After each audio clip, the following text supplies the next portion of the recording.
Hi, welcome to You Didn't Get the Memo. I am your host, Gloria Bailey Ray. Look, as always, we got an exciting show for you. And I have to tell you, this guest today, this woman is just dope. She got it going on and she gonna educate us and give us something that I think that we all need. What a way to end our final show for the month of December and for 2021 with this awesome guest. But again, I just want to say greetings. I want to welcome you all to the show. And I thank you guys for always for tuning in. I'm your host, Gloria Bailey Ray. And as a reminder, You Didn't Get the Memo show is about providing you, the viewer, with relevant, factual, mainstream information to help you be informed and to make informed decisions. We air live every Tuesday, 5 p.m. Pacific Standard Time, Facebook, YouTube, LinkedIn. And I want to tell you that our show today has actually been brought to you by Joyce Van Hoof of Golden Memorial Insurance Services.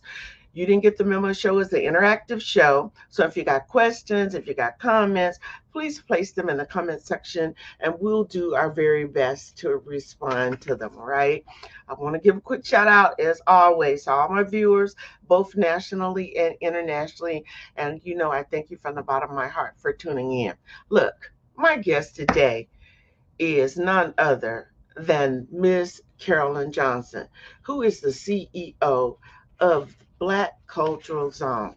Let me just tell you a little bit about my guest, just a little bit, because her bio is so long, y'all. Look, there'll be another 15, 20 minutes, and I'm going to let her tell you some of the things. But Miss Carolyn Johnson is the Chief Executive Officer of the Black Cultural Zone. Before that, and actually she still is a business instructor at the College of Alameda. And I can tell you what she's going to be talking to us about today. You can see that her background is fitting that she would know and have all of this knowledge to be able to educate and to drive forward the Black Cultural Zone. So, without any further ado, let me introduce you to my guest, Miss Carolyn Johnson. Thank you for joining me today. I know you're busy, but I thank you. I thank you. I thank you. Welcome. Thank you. Thank you so much. And thank you for inviting me. And I didn't realize it was the epic end of the year, end of the month show. So I am truly honored. Yes, saving the absolute best for last. Oh, And so this has really been awesome. And like I said, your CV is so massive because you've done so many things. So I'm just going to kick it off by let's level set and let's start with you telling us a little bit about your backstory because people want to know. And I was yeah. curious as I was researching you. All right, now Uh-huh. how did she get all up in this? So talk to our viewers Yes. a little bit about your backstory, please. Sure, love to. So I was conceived in Russell City to two parents. My mother and father met in Russell City, which is an interesting city going through some reparations conversations.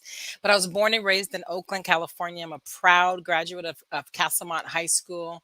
I was able to go to college, UCLA, and get my degrees in psychology and business. And because my mom was in healthcare, I followed a healthcare sort of pursuit. I couldn't be a doctor. I fainted at a cadaver. And so I thought, well, let me look at public health. So I wound up getting my master's in public health from UC Berkeley, health policy and administration. And I did some work in the healthcare field. But I realized that it just wasn't enough of what I wanted to know. I wanted to understand what was behind the dynamics that drove insurance and healthcare. And so I went to Columbia Business School and got my master's in business, majoring in real estate finance, in marketing, and then corporate finance. And in New York City, I got involved in a healthcare development project as an internship. And I was the project manager for a hospital in Harlem that was putting together a new hospital, a parking lot, and a mixed income property. And so mixed use property. And I fell in love with development in real estate.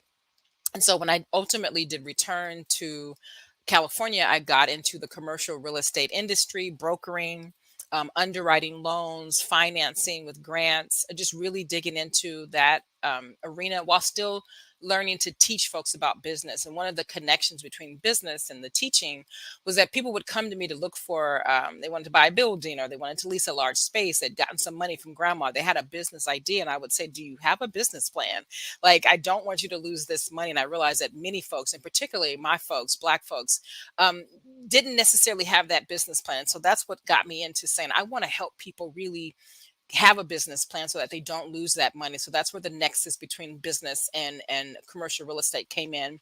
And so I've pursued that for quite a while. I love commercial real estate development because you can build your dream. And that's my background. And so currently as the CEO, I'm able to use a lot of those skills in healthcare and finance, public health. This pandemic has definitely raised some of that in business. But I'm also a middle child of five brothers and sisters in Oakland, a large family on both sides of my family. My family's from Louisiana and Texas and Oklahoma. And so I'm just proud to be here, born and raised in Oakland, helping to do what I can for my people. Yeah, absolutely. And that's why I said your background is so, it's ideally suited for what it is that you're currently doing right now. Yeah. And that's why I like the level set, okay, what you're doing, because it's not somebody who's just walked into this, Yeah. you feel those shoes and you understand that. Yeah. So before I ask you this question, Hmm. let's talk about preservation Yeah. because our topic today is about preserving Hmm. Black culture. So when I say the word Sankofa, what comes up for you? You know, a few things come up for me. One, that it is not something that I heard about as a kid.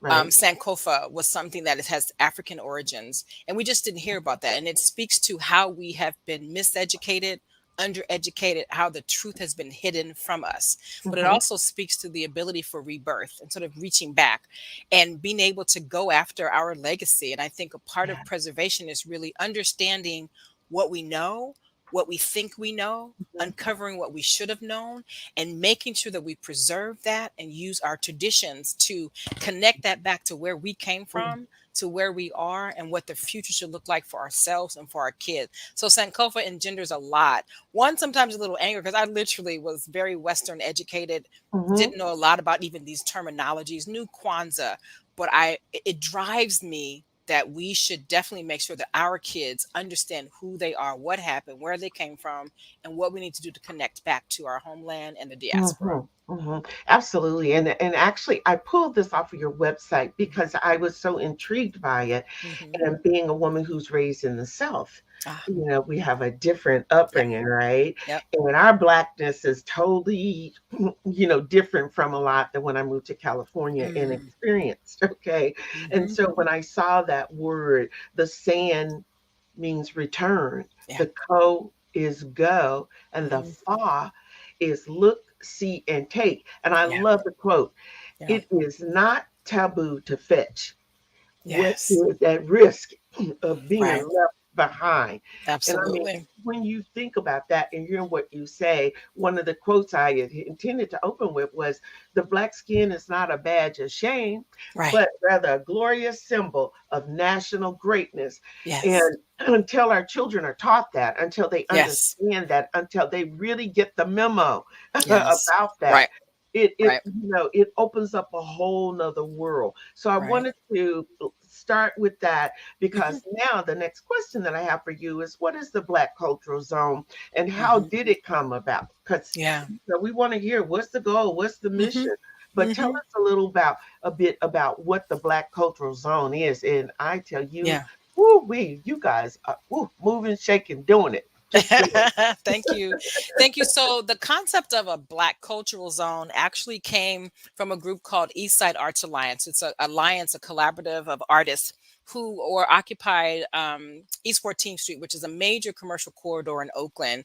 And at the time, 2010, we were starting to notice the dissipation of the Black presence in terms of residents and businesses. At one point, we had over 1,000 Black businesses along that corridor. Now we have much fewer. I want to easily say less than 25. So they said they didn't know what to do. They didn't know about the business and the placekeeping necessarily, but that we need a Black cultural zone. We need to unapologetically say this is a Black city. It's a legacy city, and we want to maintain our presence. In 2014, they formed the collaborative of nonprofit organizations, East Oakland Collective and Just Cities and Allen Temple, to say, how do we do this work of identifying space on these commercial corridors for Black businesses? And then in 2019, I joined the collaborative as the executive director, and we formed the Community Development Corporation to actually do the work of commercial real estate acquisition, development, and management that would house Black cultural zone hubs and center our Black arts and our culture in Oakland. And again, this is a city that had been primarily Black at one point. Our numbers have gone down, but we refuse to let our presence disappear. That is what we want to preserve. And we want to turn things around so that Black people have a place to stay. 70% of the people who are unhoused in Oakland are Black people, living very close to where they grew up. Our businesses don't have spaces.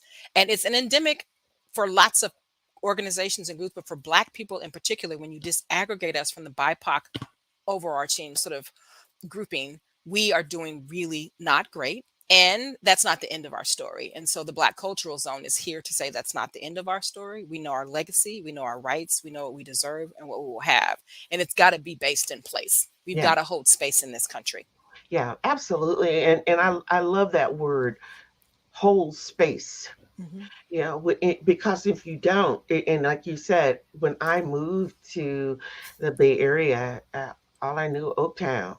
Yeah. I mean, Chocolate City. Chocolate City. It's a chocolate city. So Hmm. now, when you look at in the demographics, it is so very, very different now. Hmm. And so Hmm. the fact that you are heading up an organization that is trying to preserve and Yeah. really bring everyone into the fold. It's Hmm. really, really awesome.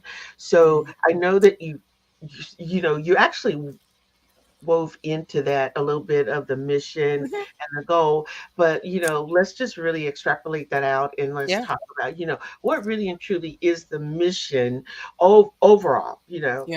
Let's look at this, because some Sure. folks are saying, well, why Black folks talking about wanting to preserve a culture? I mean, let's be Yeah. real, because Yeah. it's like the whole issue, the misunderstanding Yeah. of when we talk about why Black lives matter, right? Right. We Exactly. know that we're disproportionately affected when it comes to housing. We're disproportionately affected when it comes to healthcare. We're disproportionately affected when it comes to education. And the Hmm. list goes on and on and Hmm. on. And you Yeah. got to ask yourself, why? Right. And again, for me, that would be off topic for you and I, because coming from the South, Mm. in segregated schools into Yeah. integrated schools, the trainings and teaching was very different. So Yeah.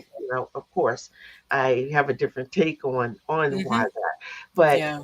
coming back full circle, what is the actual mission or Hmm. goal of Yeah. of the Black Cultural Zone, please? Yeah.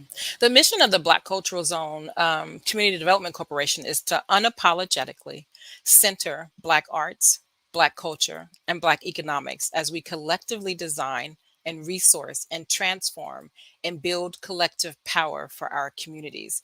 We are in the situation that we are in because we lack sufficient power. We must build that power by centering ourselves, our arts, and our culture.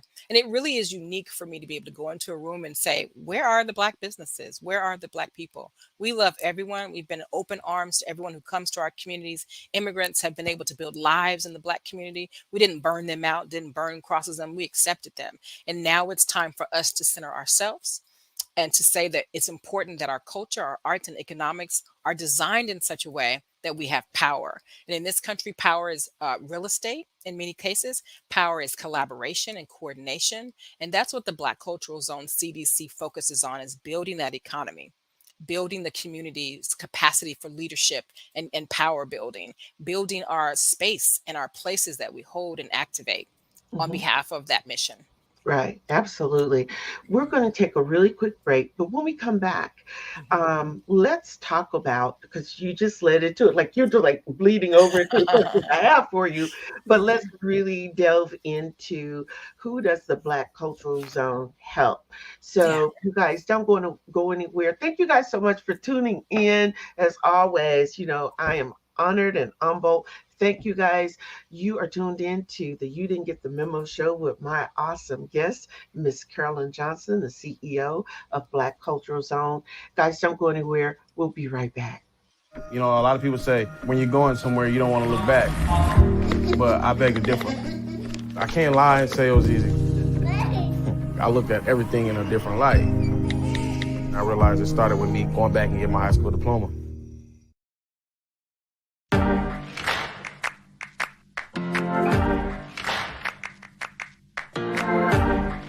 My uncle, Freddie Lee Tyson, was a part of the syphilis study. He was such a wonderful man, a very loving, very caring, very jovial person.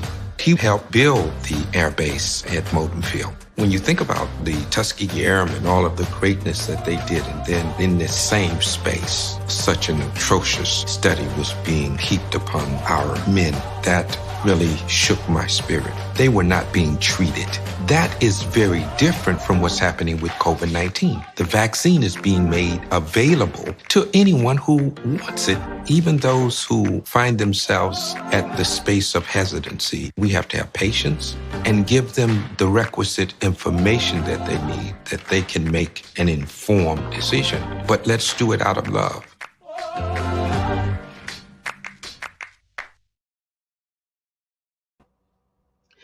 All right, if you guys are just tuning in, you are listening to and tuned in to my awesome guest, Miss Carolyn Johnson, who is the CEO of the Black Cultural Zone here in Oaktown.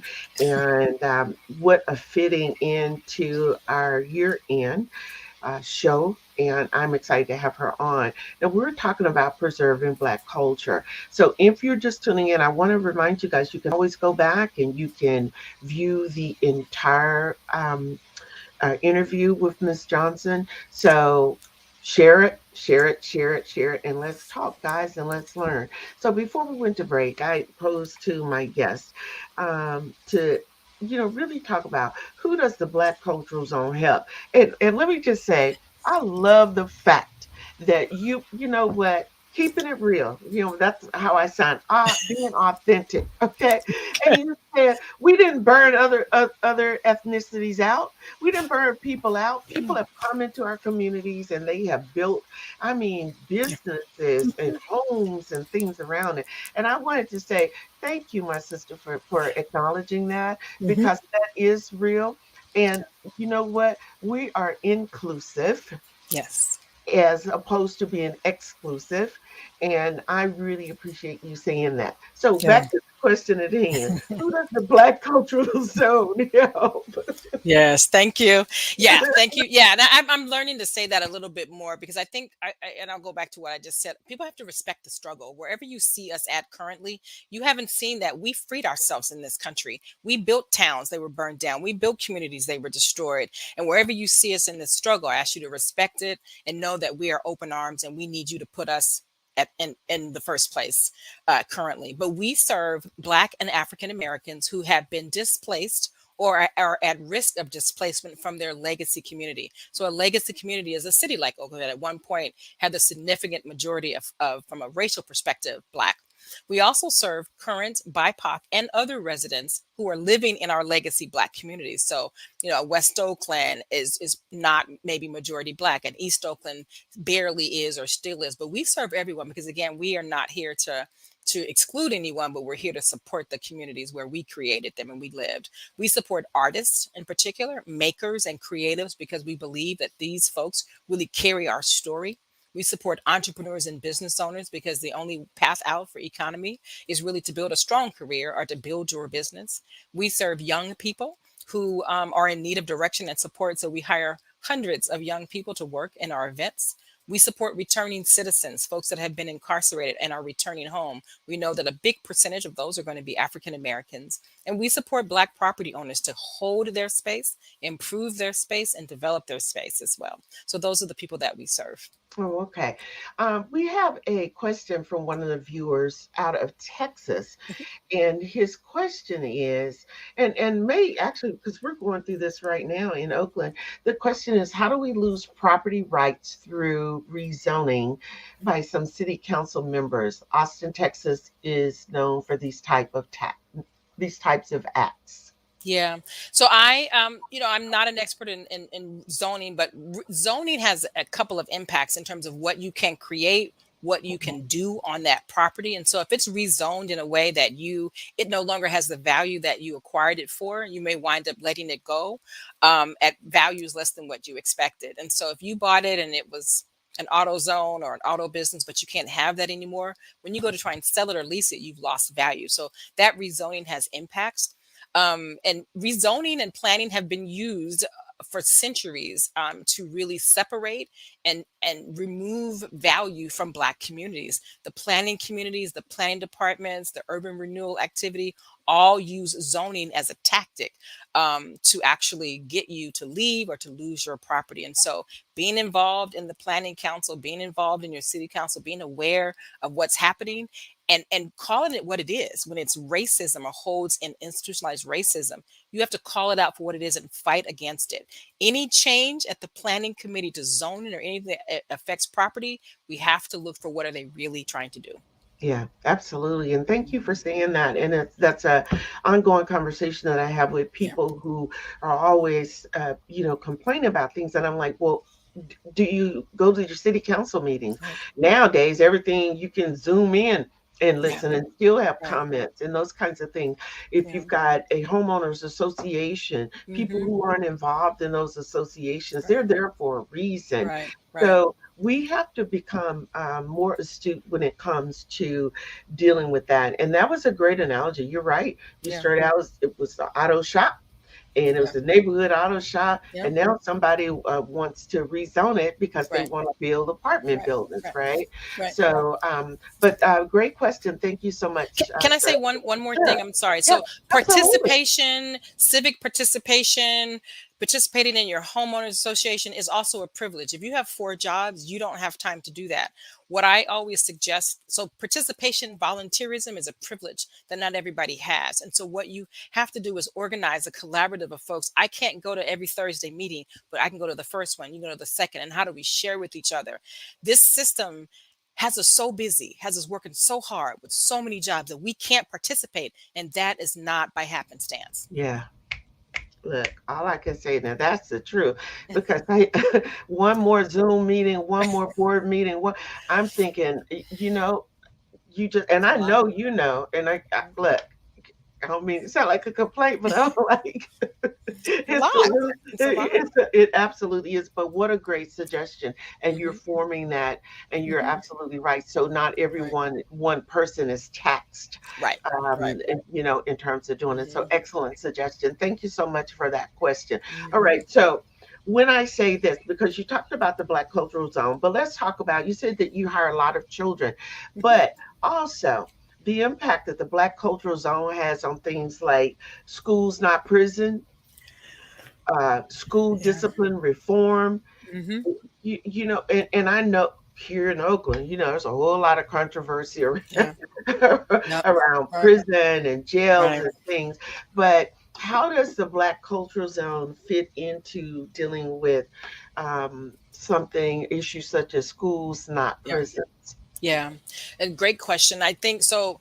The Black Culture Zone is really three things. It is a geography, so legacy Black community. It is a collaborative of 30 plus Black led organizations and another 20 ally led organizations, and it's a CDC. At the collaborative level, we have these organizations. We break ourselves up into work groups. So arts and culture, strong economy, quality of life, placekeeping. We're looking at education as one of those areas that's important. And so we collectively can identify harm, we call it out, we demand reparations, we demand truth, we demand reconciliation, reparations, and to reimagine a different future. And each one of these organizations all have a different focus, and we focus on how can we do something about that issue. We call it out. We understand that education or the lack thereof or miseducation is probably the most critical thing. And so we focus on it. I'm involved in a project right now, or the BCZ is involved in a project of bringing what we call liberation education to public schools. And what does that mean? It means really telling our history, telling the truth about this country, telling the truth about the race that was won and the racism that holds in place all of the harms that will continue, and telling the truth about what's possible. So education is critical, and that's one of our core values. So the prison, the school to prison pipeline. How do we provide support for parents to be able to understand what's happening with your kid, to support the one Black school, private school that we have here? What kind of education can happen at one of our hubs? What are we doing to create leadership programs? And so there's so many things that we can do in education to prevent folks from being, by third grade, they're calculating, what the prison needs are. Kindergarten, young Black boys come in with the highest level of self-efficacy. I can do anything. By third grade, it's been beaten out of them. We have to tell that story. We have to tell parents to be careful where you put your kid. Who's talking to your kid? Can someone who doesn't believe in them and their essential greatness really educate them? And then we have to offer alternatives. So Yeah. that's what we do around those things: identify them, figure out what to do, and do something. Oh, awesome. Look, and look, you got some folks on fire. We have some comments, stop school, school to prison, pipeline, facts. Right, Absolutely. right. And, just to thank you. And when we were talking about the whole rezoning, Yeah. one of the viewers said, of course, we already know they're doing it right now in Hmm. Oakland as Hmm. we speak.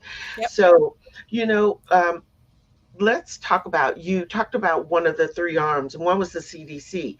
So talk about the East Oakland Building Healthy Communities Hmm. initiative Yep. and how this initiative strives to actually change the inequity in the community. Yes, yes. So East Oakland Building Healthy Communities was prior to the Black Culture Zone CDC. They were Mhm. funded by the California Endowment to actually identify what are all the issues that impact health for the East Oakland community, which is primarily Black and Latinx. Mhm. They organized that whole collaborative approach. They created the East Oakland Congress of Neighborhoods. Again, this was Black led and BIPOC led organizations that were specifically focused on one geography to say, what can we do to improve the quality of life in our community? And so one of the things that it impacts us is, again, around land, people coming in and they're putting in crematoriums or other unhealthy things in our community and flying right through the planning department, no stops. And so East Oakland Building Healthy Communities put together healthy development guidelines that were accepted by our planning department that says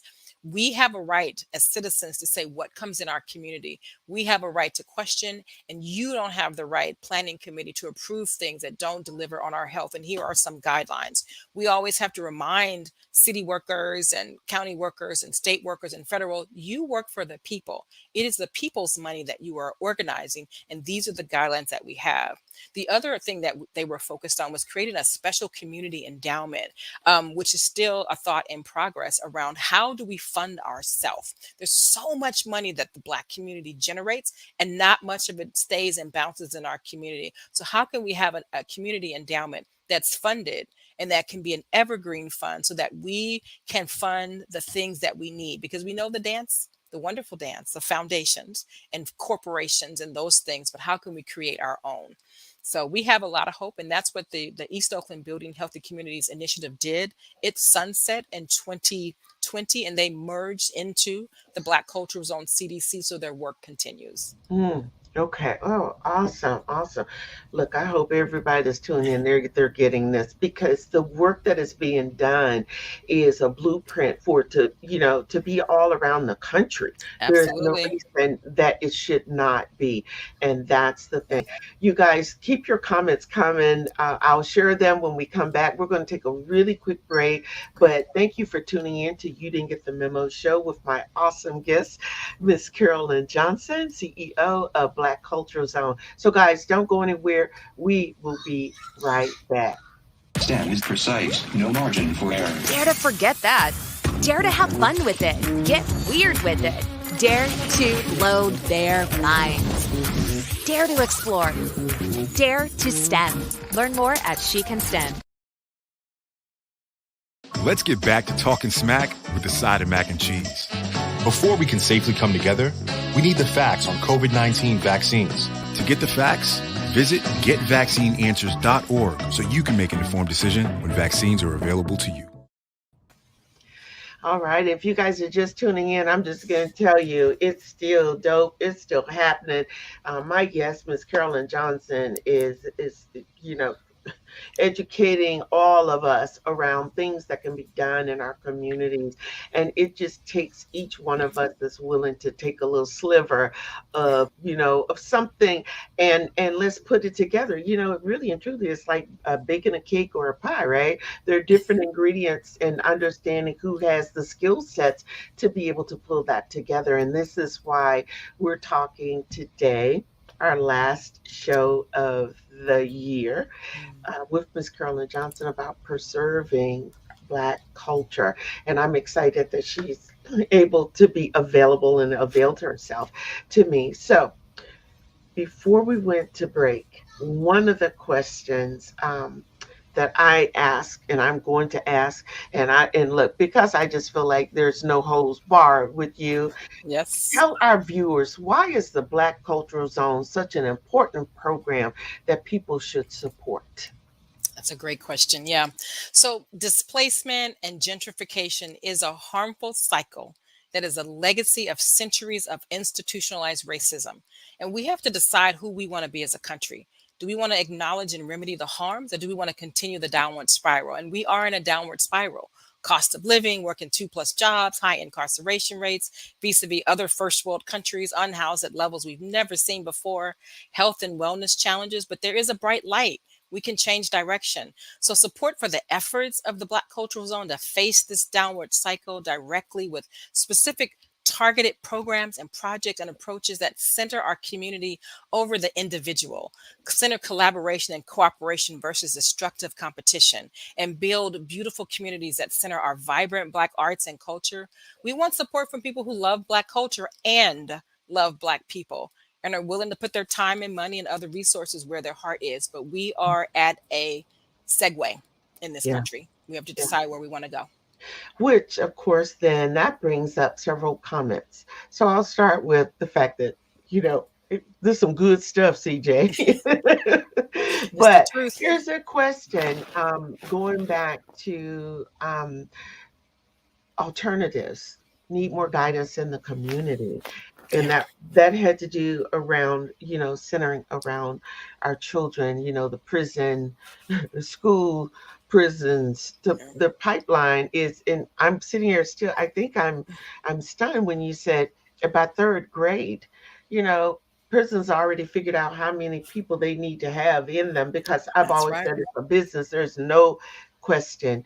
But also, needing more guidance in the community. And I love the Hmm. fact that you're talking about, there's no, no big eyes and little U's, and we all have to come together Yep. as a team in Right. order for this to actually work. Yep. So I appreciate that. But here's a Hmm. question from one of the viewers: is where are the Black dollars for Black communities? And Hmm. interestingly enough, there's so much money floating around out there, and yet where is it?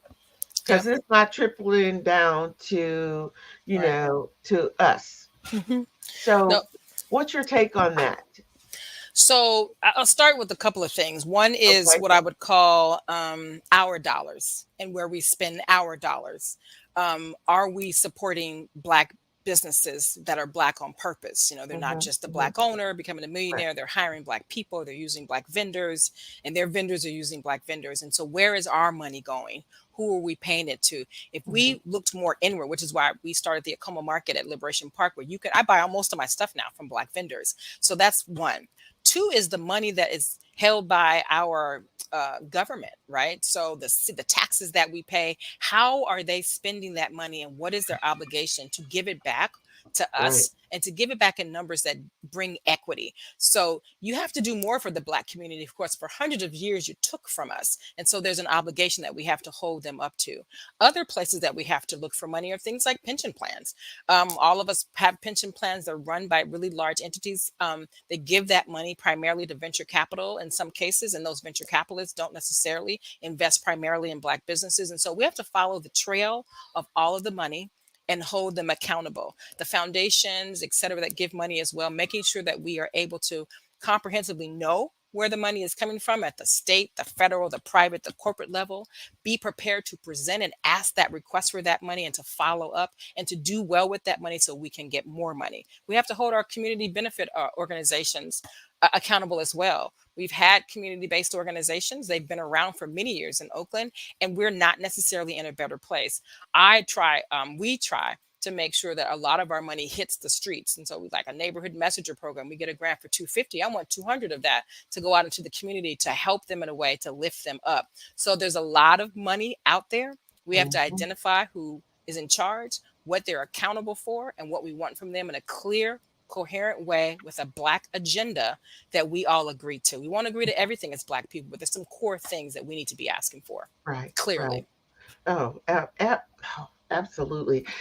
One other comment from the gentleman in Texas. I just have to say, he said, need more conversation like this and less statements of not my problem. And I think that that's really important that we have this type of dialogue, and that's why I do this type of show, because we want to highlight what is going on and why it is so vitally important. And I wanted to do this show because I want our people, Black people, to understand Mhm. that the dollars, you hold the key, and to understand at one point, the Black dollars used to circulate in the community, what, 20, 24 times or something like that Mhm. before it even go outside. Right. And we need to bring that Right. back. Yep. And that's one of the things. So Yeah. Can I I say one thing? sure, It sure, was a absolutely. calculated process for extraction. Some people Mm, support segregation, some people support integration, but when they saw what we could do beyond bombing us out, destroying those communities, they mm, methodically took those dollars out. And we have to methodically bring those dollars back. And so I mm. think about the Come on. choices I make. But I always say this, but we're playing, there's this game that's being played. Sometimes we don't recognize we're in that game. We don't know what our chess pieces are. We don't know the moves that they can make because we're not talking to each other. But not only are we playing a one dimensional chess game, it's multidimensional. This is an institutional approach to keeping things in the state that it is because it benefits the privileged. And to make change, it will take work, it will take organization, it will take focus. So the Black Coach Zone, we're here in Oakland, but we are here for other Black communities all around the country. We have got to talk. We've got to share our strategies, our ideas, and focus, not to build a couple of Black millionaires. God bless them all. But we have got to elevate our community. There's a guaranteed state of living and quality of life that we are owed and we are deserved, and we must organize to make sure that we get it across the country, Mm, across the diaspora, and connect back to the motherland. yeah. Oh, look, what can I say? I said enough. That's why you're on here today, right? Because this is people are going out and going crazy around this holiday time. Yeah. But you just said it. How many dollars have gone into the Black community? How Mhm. many of you have gone out and bought things from Black vendors? How Mhm. many of you really recognize the value of when I buy Black, shop Black, Yeah. right? It's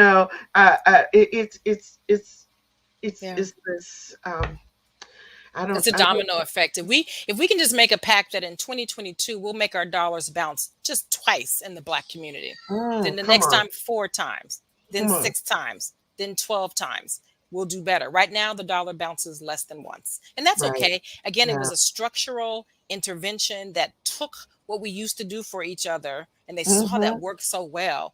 They can't mm-hmm, let it happen again. But right. just let your dollars bounce twice in the Black community next year Right, and see what that right. does. And if I could just say this, just as a side note, look, if you're dealing with a vendor and you are unhappy with them, look, sometimes people don't know what they don't know, Right. right? Right. So before you blast them and say that's why I don't buy Black, really and truly think about it, and go back. Come on, Yeah. it it is of the utmost importance, guys. Yeah. that we Yeah. really and truly get locked and loaded into this. So I'll get off that soapbox. All right. Can I just say, praise in public, criticize in private, and move with love? I work Amen. with a lot of black businesses, and I'm just like, oh, it could be so much, but it's like, no, I am making a decision. So show love for. If we want folks to love us, we have to show how we love each other. Yes. We are not Yes. perfect. We Yes. can always do better, but I'm going to help my brother or my sister. So you know what? You might want to do that, and I'm not going to do it on Facebook. I'm going to praise in public and Yes. criticize in private. Yes. That's our obligation to each other. Right. I agree with you 200-fold. And thank you so very much for saying that. Absolutely. And social media is not the place for you to No, do that. I don't no, care who you are because you actually look worse than the person that you're talking about. Right. right. So let me ask you this, Miss Carolyn. What is the one thing that you are proud of in regards to the Black Cultural Zone and why? And I know there are many, but if you Right. could just, like So say, okay, tough. let me pull out my hat and let me see which Right. ones, right? Um, I would have to say that we have done over 100 events at Liberation Park, which is a site that we are going to develop from with the city. And we have done this with an amazing set of young people that are the ambassadors and the crew who have come from maybe not having had opportunities to work or not having the soft skills to an amazing A+ team of folks who are confident, who are centered in their culture. They know why they're there. And it's a whole generation of 20 to 30 young Black folks and Latinx folks and some Asian folks who get why centering Black culture is important. I've seen them change in the last year, from some of them being justice impacted or at risk to those who've never had a job to I'd put this event crew up against any crew in the world, and they're amazing. And we're developing them as leaders, and they see themselves as leaders. I always say, I want one of y'all to take my job. First, they were like, oh, I can't do it. You got all these degrees. I can't do it. Now they're like, I can do it. Giving people hope and what they can do as opposed to what they were told that they can do is all we need. That combined with the Black magic, we're good to go. Yeah. Oh, I love that. I absolutely love that. You are spot on. Okay, look, we got to take a quick break, but when we come back, we're going to talk about some areas of opportunity for your organization and the types of things that the Black Cultural Zone needs. Guys, thank you. You guys are giving me so many comments. I'm like, okay, I promise I'm going to get to all of them. So thank you so much. But you're tuned into the You Didn't Get the Memo show with my awesome guest, Miss Carolyn Johnson. And I thank you guys so much for tuning in. We'll be right back.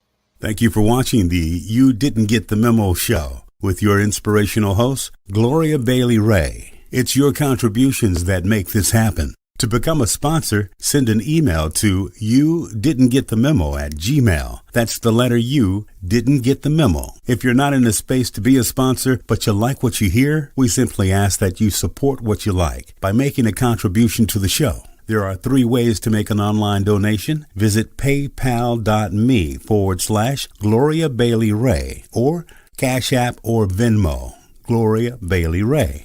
Give what you can. Your support is appreciated.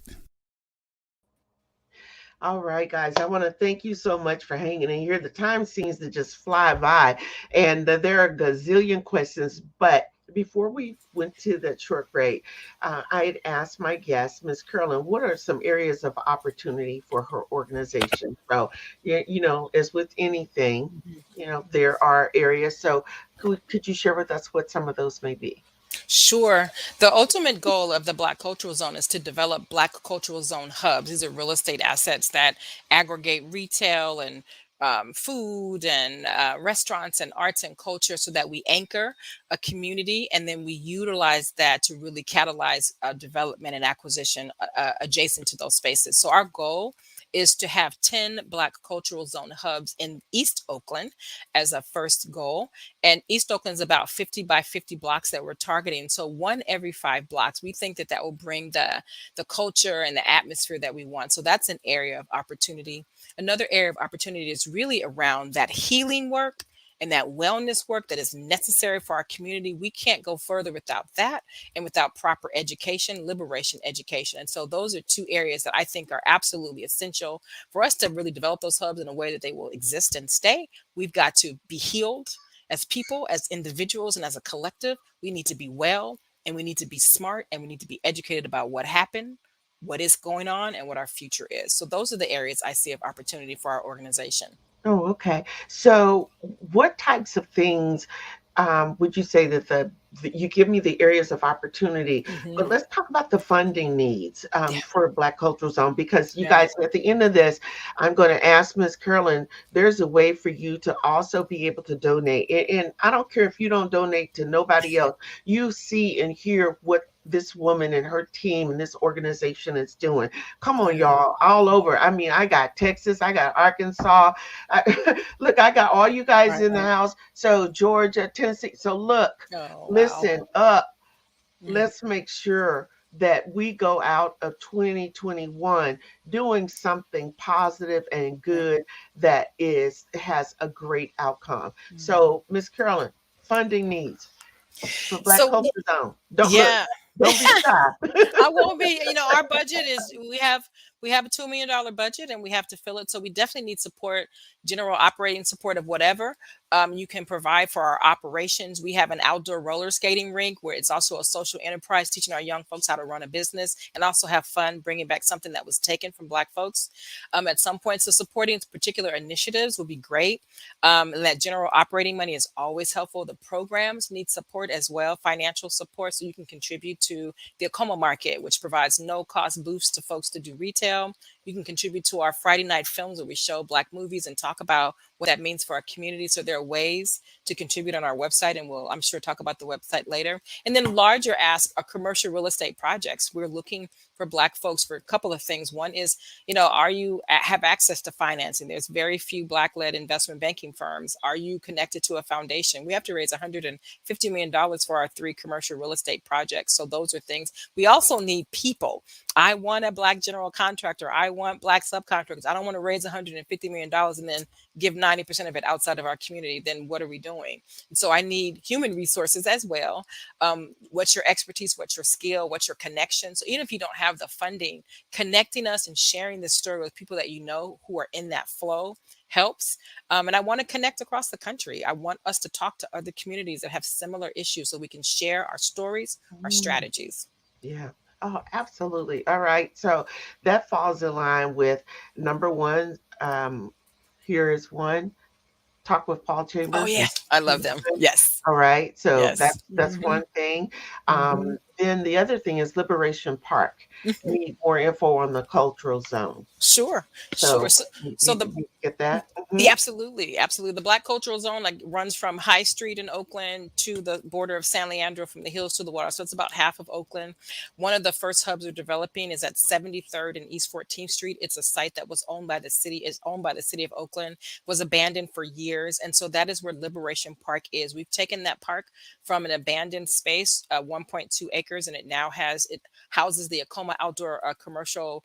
I'm sorry, farmers market. It also houses an outdoor roller skating rink, the only one in the state, I believe. It also houses spaces for fun and for family. So we do a lot of things there. And activities there every Sunday. There's something going on at Liberation Park if it's not raining. So that we put in an offer to the city to acquire it, and our bid was accepted. So we're negotiating an agreement to develop the site.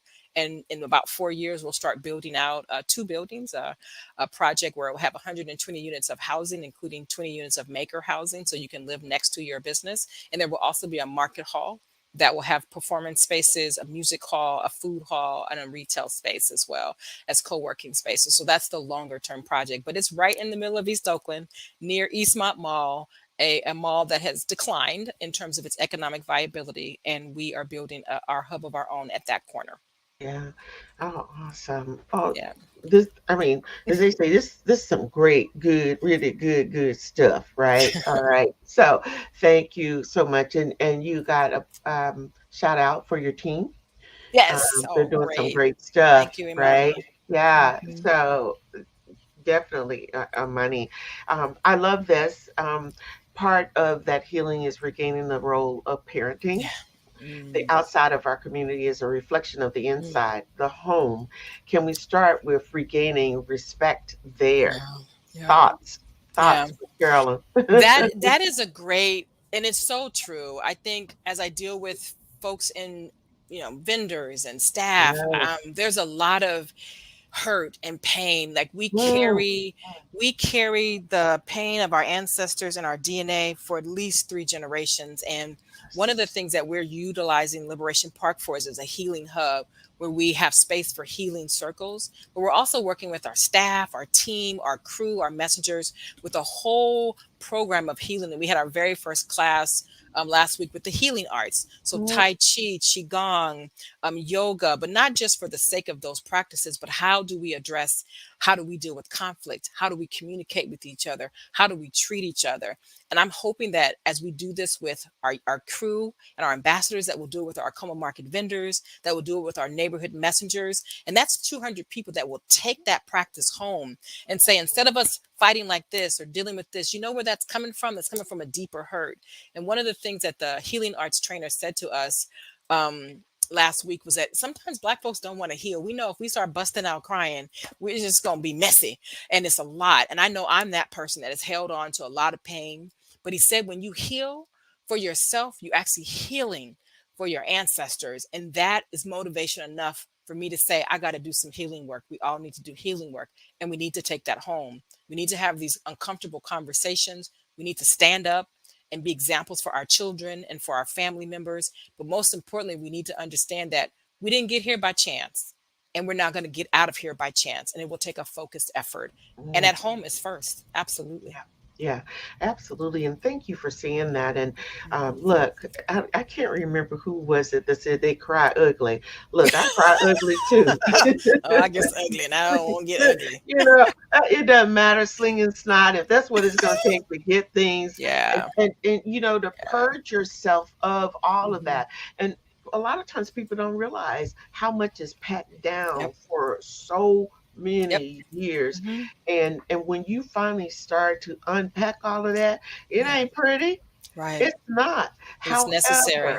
it's necessary. Yeah. Absolutely. And that's We are what in a pressure cooker in this country, and we have been since we were yes. brought here against our will. And I think it's amazing to those who don't wish to see our elevation that we still exist. Mm, This mm, conversation, me and you, I mean, I've been to Ghana, I've been to the slave castles, I've done the last bath walk and all that stuff, and sat in the castle. And it's amazing that we're here. yeah. Yeah. And we have to trust that we have something amazing in our DNA. Right. And there's a reason. And that's why we need to survive and we need to Yep. get past this. Yep. Absolutely. And notwithstanding, there's a reason why somebody doesn't want you to be educated about your history, Oh, to yeah. understand the greatness from which you come from, Hmm. right? Yep. And that in itself is a whole nother issue. So, Yeah.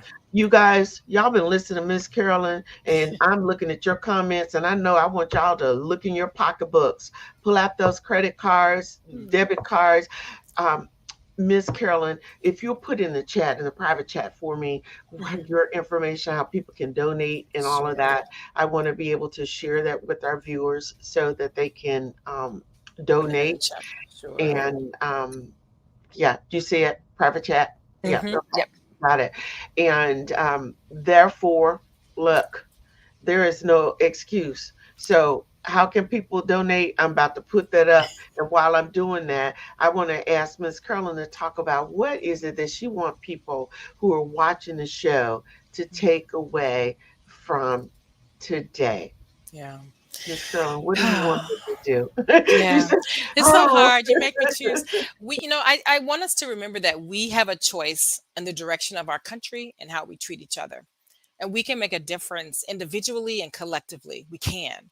That we need to reach out and support each other. We need to reach out and support groups that are doing this kind of work. And I think we need to trust in our ancestors, trust in their prayers, and trust that Black people are magic in a bottle. We carry the secret to our future success within us, and we just have to pull it out and fight through all of the things that have tried to bury that. But I have faith, and I want us all to have faith. oh, awesome. This won't be our last conversation, right? Amen. A lot to talk But about, a lot of work to do. absolutely. And I have put up, how you guys can go to www.blackculturalzone.org. Guys, you know, I ask very little of you.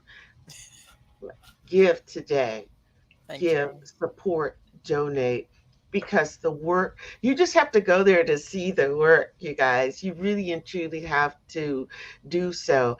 And although Miss Carolyn, our time didn't allow us to get into the transformation of a lot of our young black and brown young men and women, Mm-hmm. but to see the changes and to see what it is that they're doing and how they're doing and how they're going about it.